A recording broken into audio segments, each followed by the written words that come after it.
Hi, this is Steve, and in this video I'm going to show you how to troubleshoot tracking and rotator links that are doing something different from what you expect. Now, there are 4 common reasons why your links may not appear to be working correctly, and if you understand these 4 reasons, then you shouldn't have any trouble understanding why your links behave the way they do. So let's jump right into it. The most common reason a tracking or rotator link doesn't work correctly is because it points to a bad URL. Let me give you an example. Let's go to the links menu. Let's click on Books on Bigfoot. Now, when a user clicks on this tracking link, it is rerouted to the primary URL right down here.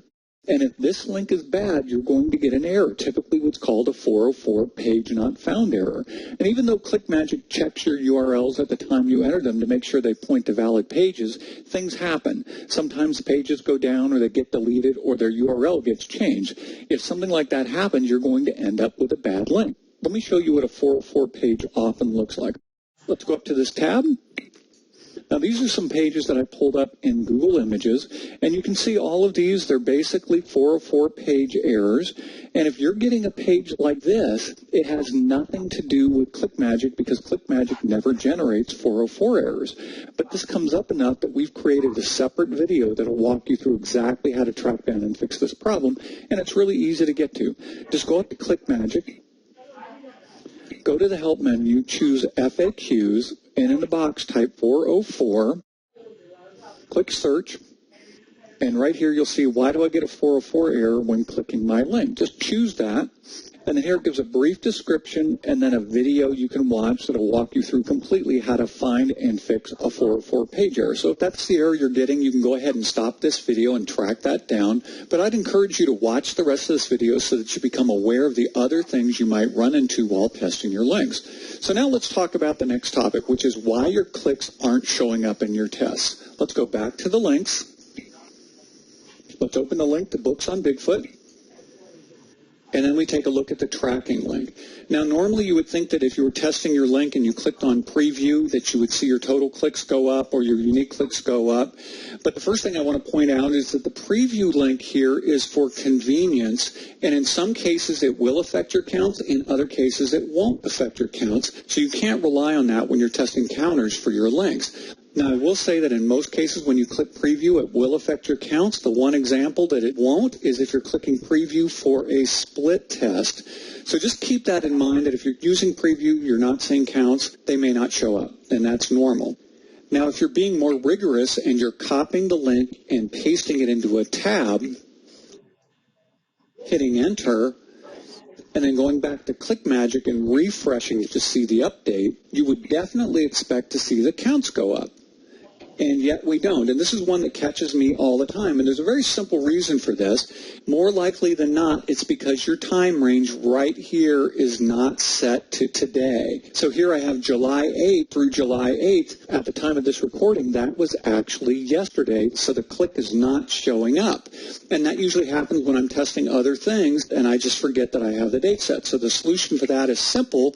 Just choose today and it will refresh. And look here, we have one total click and one unique click, which accurately reflects what we're doing today. So that's the second thing you should check when testing when your counts aren't appearing correctly. Now let's talk about the third thing, and that's when you click on a link multiple times and the counters aren't what you expect. So let's go ahead and click on Bigfoot Books again. We'll just do it the shortcut way. Okay, now this page has pulled up twice. So if we go back to Magick and we refresh, now we see that we have 2 total clicks and 1 unique click, and that makes sense because I'm the same person. Now, Magick is really fanatical about detecting when it's the same person coming to a link, and you want that in your measurements because that gives you much more accurate results. But when you're testing your links, it can be a challenge because repeat clicks are treated specially in so many ways. For example, in split tests, a returning visitor will always be shown the page they were originally shown. So if you're trying to test that you've set up your split test correctly before you send any paid traffic to it, it's going to be tough because you're always going to be shown the same page as a repeat visitor. On the other hand, for a spillover rotator, Magick will do everything it can to show a repeat visitor a different page because that's exactly what you want in order to maximize your income when you're selling and distributing clicks through a rotator. So to help you out, we have videos that cover exactly how to test a split test that you set up and how repeat clicks are handled in every type of rotator. You can find them in the video tutorials. You go up to Help, You go down to video tutorials. Now here in advanced rotators, you can find out exactly how every type of rotator handles repeat clicks. And if you scroll down a bit, under links and tracking, you can see how to set up a split test. This video covers exactly how to test a split test that you've just set up. So I would highly encourage you to watch that video. So now that you know where those videos are, I'm going to show you how you can force Magick to view you as a unique visitor anytime you need to when you're trying to test your links. The first thing we need to do is tell Magick to forget that you visited the link before. And you can do that by clearing a piece of data in your browser called a cookie and waiting for 60 seconds. Let me show you the easy way to do this. We're going to go back up to the Help menu. We're going to click FAQs. We're going to enter the word testing.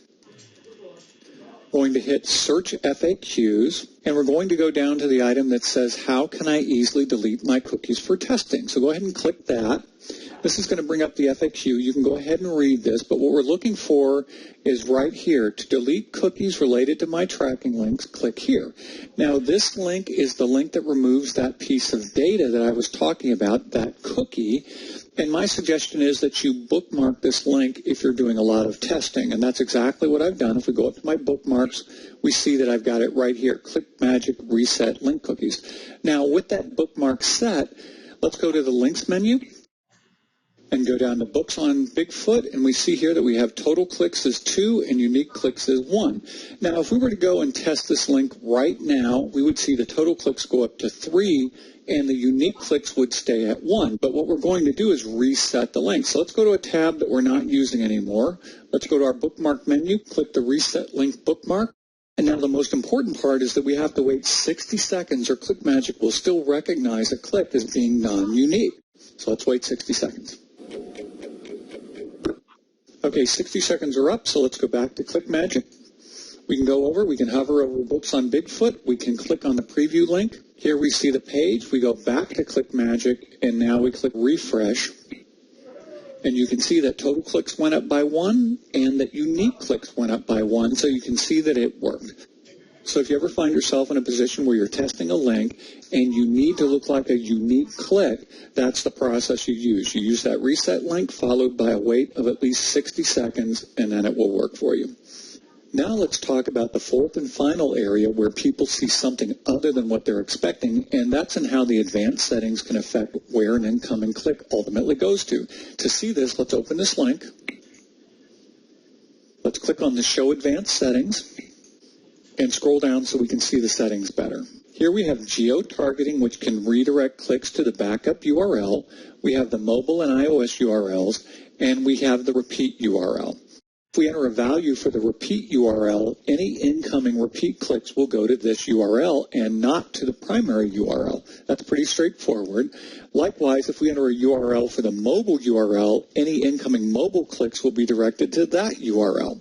But the big question is, what happens if both the repeat and mobile URLs are set and a repeat click from a mobile device comes in? In that case, which URL is the click redirected to? The repeat URL because it's a repeat click, or the mobile URL because it's from a mobile device? If you don't know the answer to this and you're trying to use these settings, you're probably going to get some unexpected results. Fortunately, the precise order in which these advanced settings are processed is fully documented in the FAQs. Let's take a look. Let's go up to the Help menu. Let's choose FAQs. So let's go to the search box and enter Advanced Settings. We'll click on the search button. And in the search results, we see what are all the advanced rotator settings and what are all of these advanced link settings. Let's click on that. If we scroll to the bottom of this complete description of the advanced settings, we'll see a note here. When clicks are processed for tracking links, advanced settings are applied in the following order from top to bottom. So let's go ahead and copy this. Let's go back to our link. And we'll go back to the question that we had before. If we had a mobile click come in that was also a repeat click, and you look at the note, you see that mobile devices are handled before repeat clicks. So in this example, the click would be sent to the mobile URL. So there's no question about where that click would go. Now, if that mobile URL happened to be an iOS device, if you look at the note again, you can see that the iOS device has higher priorities, so the click will be sent to the iOS URL if there is one. And finally, you'll see that the click is only sent to the primary URL or split test URLs if none of the other conditions are met. This would be the most common case if you're not changing any of the advanced link settings. Now, if you're testing a Rotator link, simply pull up the FAQ for the advanced Rotator settings, and you'll see a similar note there that goes over the order that clicks are processed for Rotator links. So now to wrap up, in this video, we've covered how to find and fix bad links, what to do if your counters don't seem to be getting updated, how repeat clicks are handled, and how to reset your unique visitor status for testing purposes, and finally, the order in which clicks are processed in the advanced settings. If you have any other questions about this, just contact us at our help desk and we'll be sure to get those answered. This is Steve with Magick. Thanks so much.